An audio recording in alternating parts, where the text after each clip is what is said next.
Sungai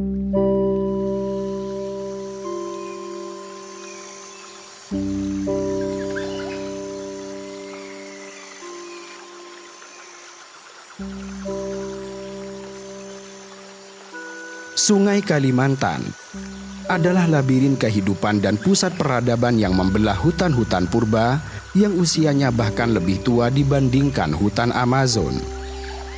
Airnya yang berwarna coklat dan hampir menyerupai teh yang sangat pekat bukanlah tanda kotoran atau pencemaran dangkal.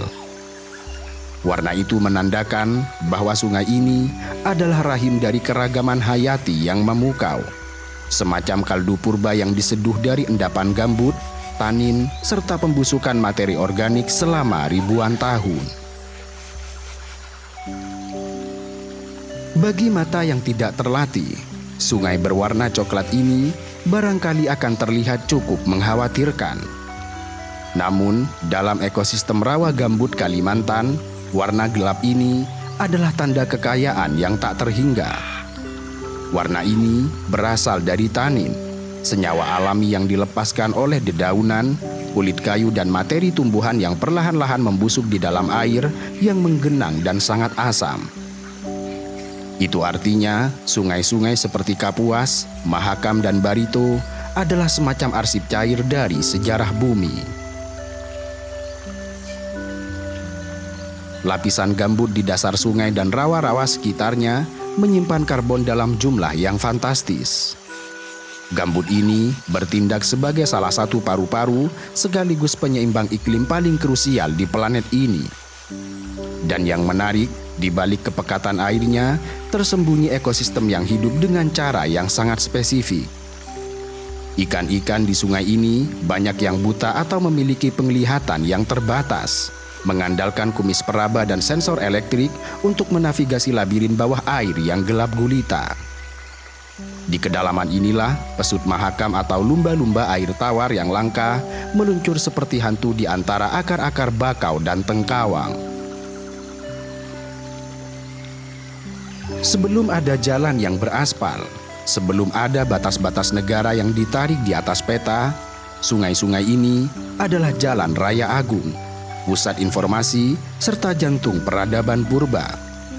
Kalimantan adalah benteng terakhir di mana daratan dan air tidak bisa dipisahkan. Mereka menyatu dalam tarian musim hujan dan kemarau yang menetapkan ritme kehidupan. Bagi masyarakat adat yang telah mendiami wilayah ini selama ribuan tahun, sungai tidak hanya menjadi sumber air. Ia adalah identitas spiritual serta fondasi kosmologi mereka. Suku Dayak dalam berbagai subsuku berikut kelompok bahasanya membangun kehidupan mereka yang sepenuhnya selaras dengan denyut nadi sungai itu. Mereka mendirikan rumah-rumah yang sejajar dengan aliran air, yang hal itu melambangkan harmoni antara manusia dan arusnya. Bukan hanya itu, sungai juga menjadi saksi dari sejarah panjang kebesaran masa lalu.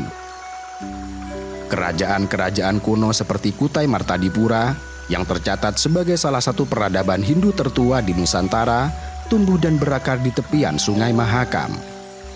Kekayaan dari hutan, mulai dari gaharu, emas, sarang burung walet dan damar, mengalir melalui labirin air ini menuju lautan, menghubungkan pedalaman Kalimantan dengan jalur perdagangan maritim global selama berabad-abad sebelum era penjajahan Eropa. Kendati demikian, sejarah sungai ini bukan hanya tentang kejayaan. Ia juga merekam luka-luka sejarah yang sangat panjang. Kedatangan kekuatan luar yang perlahan-lahan mengubah dinamika sungai membawa pergeseran besar. Masyarakat asli yang selama ribuan tahun menjadi penjaga harmoni labirin air ini mulai mendapati diri mereka terpinggirkan saat peradaban modern mulai memandang sungai bukan sebagai entitas spiritual, namun sekadar jalur logistik untuk pertambangan.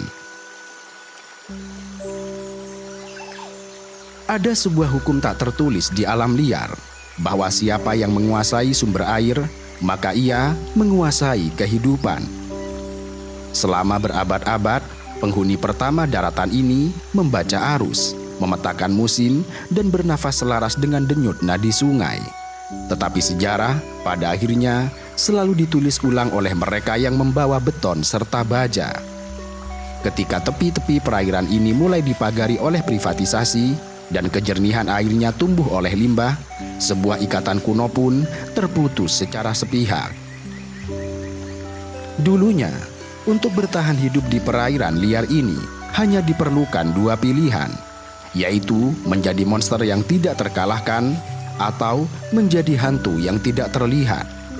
Namun hari ini, ancaman paling mematikan tidak lagi memiliki taring atau rahang yang menghancurkan tulang.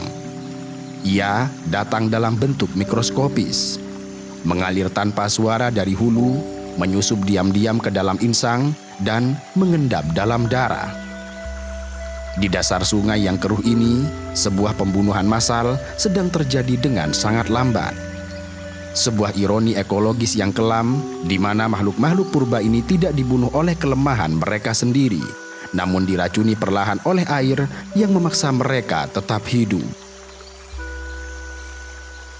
Jika Sungai Mahakam adalah sebuah panggung teater ekologis, maka aktor utama yang nasibnya paling tragis adalah sebuah makhluk purba sangat langka yang dikenal sebagai pesut mahakam.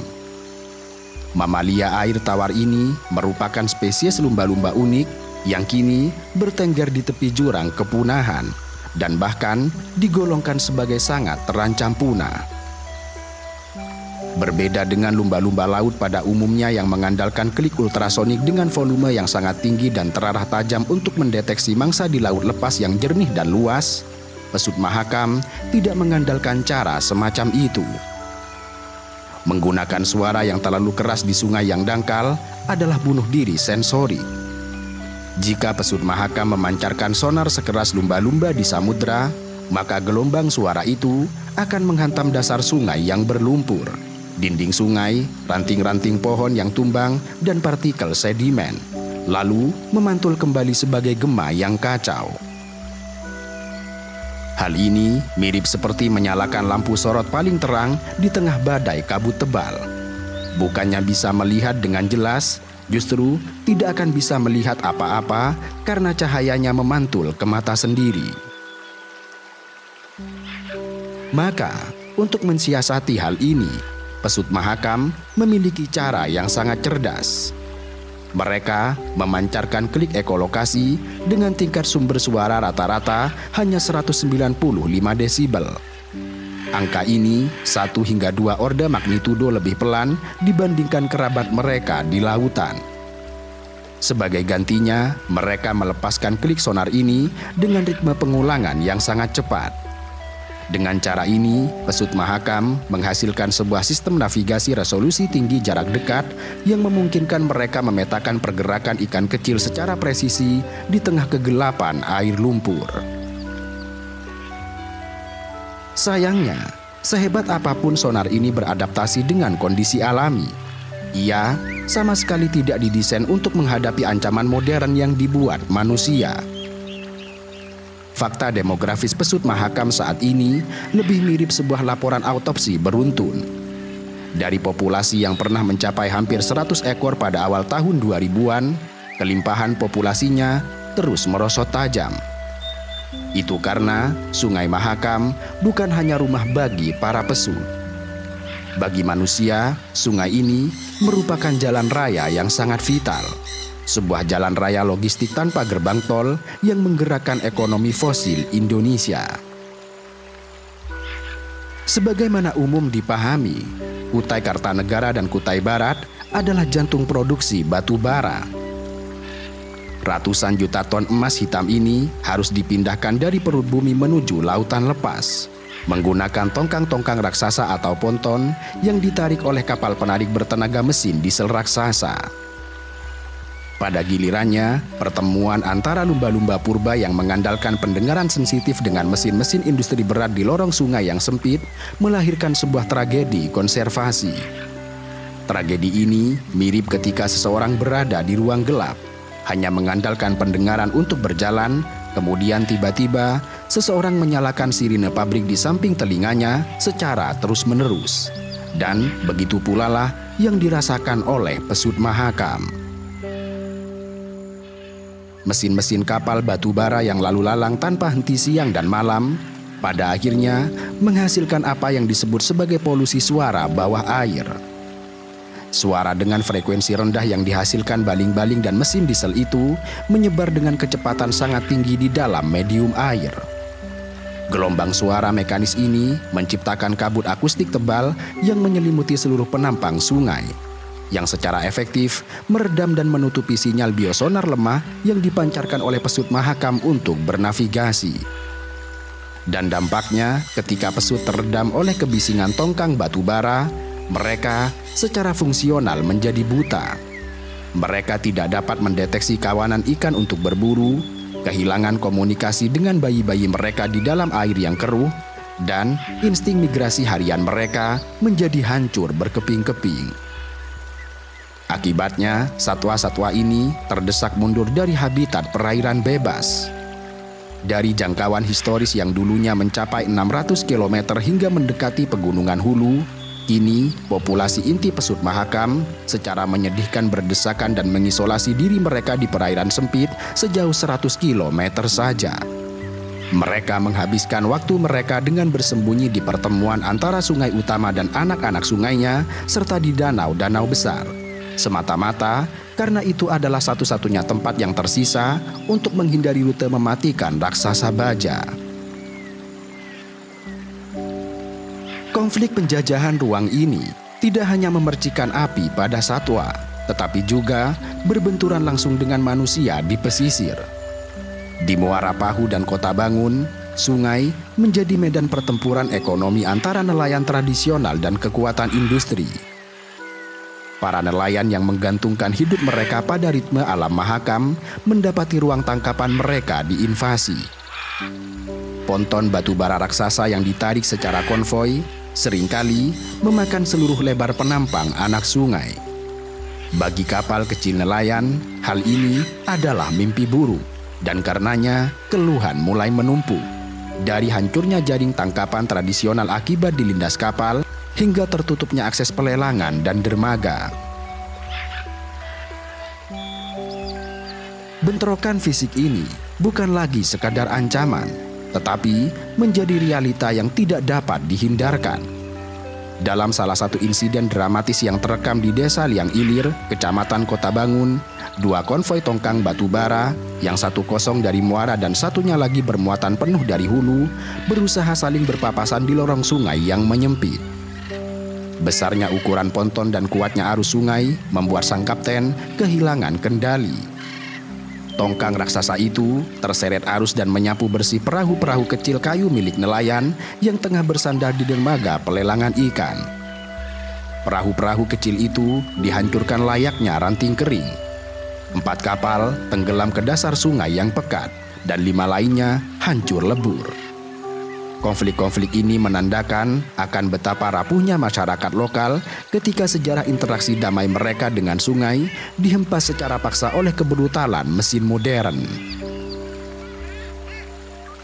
Sambil meratapi kapal yang hancur dan pesut Mahakam yang tersingkir, narasi pertarungan ini juga merembet pada sudut pandang mikroskopis yang menyajikan horor yang lebih nyata.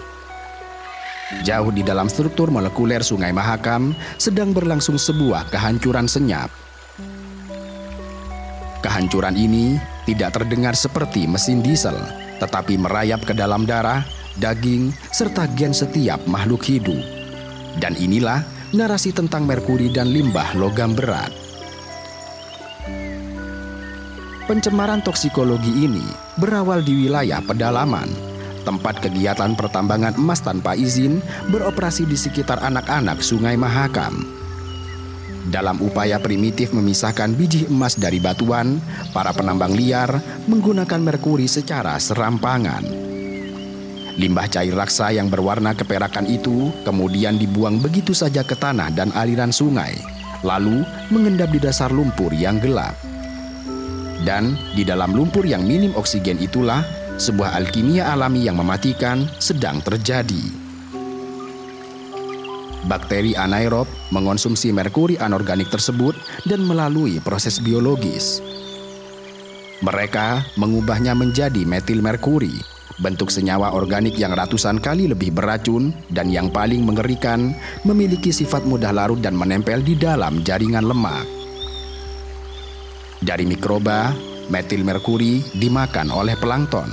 Kemudian, plankton dimakan oleh ikan kecil. Dan ikan kecil tersebut dimangsa oleh predator endemik penguasa sungai.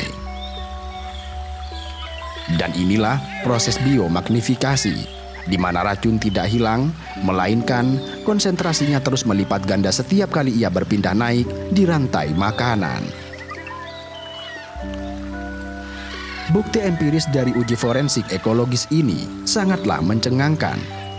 Ketika para peneliti membedah dan menganalisis ikan-ikan predator karnivora yang hidup liar seperti baung dan sebarau, mereka menemukan akumulasi merkuri yang sangat merusak. Di organ vital insang ikan baung, konsentrasi merkuri menembus 4,47 mg per kilogram. Sementara di dalam hatinya, racun itu menumpuk secara mengerikan hingga 23,40 mg per kilogram. Dan pada spesies sebarau, angkanya mencapai 7 mg per kilogram di dalam insang dan 11,60 di hati. Analisis mikroskopis pada organ yang keracunan ini menyajikan gambaran siksaan yang lambat, bahwa merkuri memicu stres oksidatif yang menghancurkan integritas sel. Insang yang merupakan alat pernafasan dan penyaring ionik ikan terbakar secara perlahan, mengalami nekrosis atau kematian jaringan yang parah, sehingga ikan kehilangan kemampuannya memasok oksigen ke dalam darahnya. Lalu secara perlahan, mereka mati lemas di dalam air. Hati mereka mengalami pembengkakan cairan empedu dan penyusutan otot, mengacaukan metabolisme hingga sistem pertahanan tubuh mereka menjadi hancur lebur. Tragisnya, horor merkuri ini baru separuh dari semua mimpi buruk. Di wilayah muara yang dipenuhi aktivitas bongkar muat tongkang batu bara, perairan ini telah bermutasi menjadi subtoksik. Kajian mendalam terhadap ikan-ikan laut dasar yang sangat penting untuk pangan masyarakat seperti kerapu, kakap, gelamah, dan belanak menyingkap bioakumulasi yang melampaui batas toleransi internasional. Ikan-ikan yang secara kultural dan ekonomi menjadi penopang diet harian manusia Kalimantan Timur, kini syarat dengan polutan yang sangat berbahaya. Kehancuran Sungai Mahakam bukan semata-mata soal angka kadar racun atau hilangnya satwa langka. Sejarah peradaban di Kalimantan Timur, mulai dari suku Dayak, suku Kutai, dan masyarakat adat pesisir lainnya, dibentuk, diukir, dan bergantung secara mutlak pada aliran sungai. Namun, seiring masuknya buldoser dan mesin keruk, penduduk asli perlahan terpinggirkan dari identitas mereka sendiri, menjadi tamu yang terpinggirkan di perairan nenek moyang mereka. Pencaplokan ruang hidup terjadi secara legal dan terstruktur di atas kertas negara. Statistik perizinan lahan menunjukkan bahwa sekitar 41,6 juta hektar atau sekitar 72,63% luas seluruh daratan Kalimantan telah dikapling untuk konsesi pertambangan, perkebunan kelapa sawit skala raksasa, dan industri kehutanan, yang kemudian membuat ruang gerak masyarakat semakin tergencet. Di wilayah Mahakam Hulu, dampak dari ekspansi raksasa perkebunan sawit ini menghantam langsung tatanan sosial perempuan Dayak. Sebuah seni anyaman tradisional yang rumit, ciri khas kebanggaan perempuan Dayak Auheng, perlahan menemui ajalnya. Hutan-hutan abadi yang menyimpan bahan baku alam seperti rotan liar, pandan hutan, dan bambu berkualitas tinggi telah hancur dan rata dengan tanah demi deretan bibit monokultur sawit. Dan pada akhirnya, ketiadaan bahan baku di alam memaksa para perempuan tua suku tersebut untuk menanam sendiri rotan di petak pekarangan yang sempit. Maka, kerajinan magis yang dulu diturunkan antar generasi, kini tidak lagi diminati oleh kaum muda yang terdesak himpitan ekonomi. Menyisakan hanya sekitar 50 perajin lansia di desa Longbagun sebagai benteng terakhir seni yang terancam punah ini. Identitas perempuan pencipta keindahan ini secara paksa dilucuti oleh mesin eksploitasi lahan. Luka ekonomi juga menyayat lapisan masyarakat menengah ke bawah di hilir. Pencemaran logam dan matinya sumber protein alami membawa dampak ekonomi yang berantai. Nelayan keramba yang hancur oleh air bangar atau warga yang tidak lagi berani memakan ikan tercemar menanggung kerugian ekonomi mencapai sekitar 6 juta rupiah per tahun untuk tiap rumah tangga, semata-mata untuk mencari substitusi protein yang layak.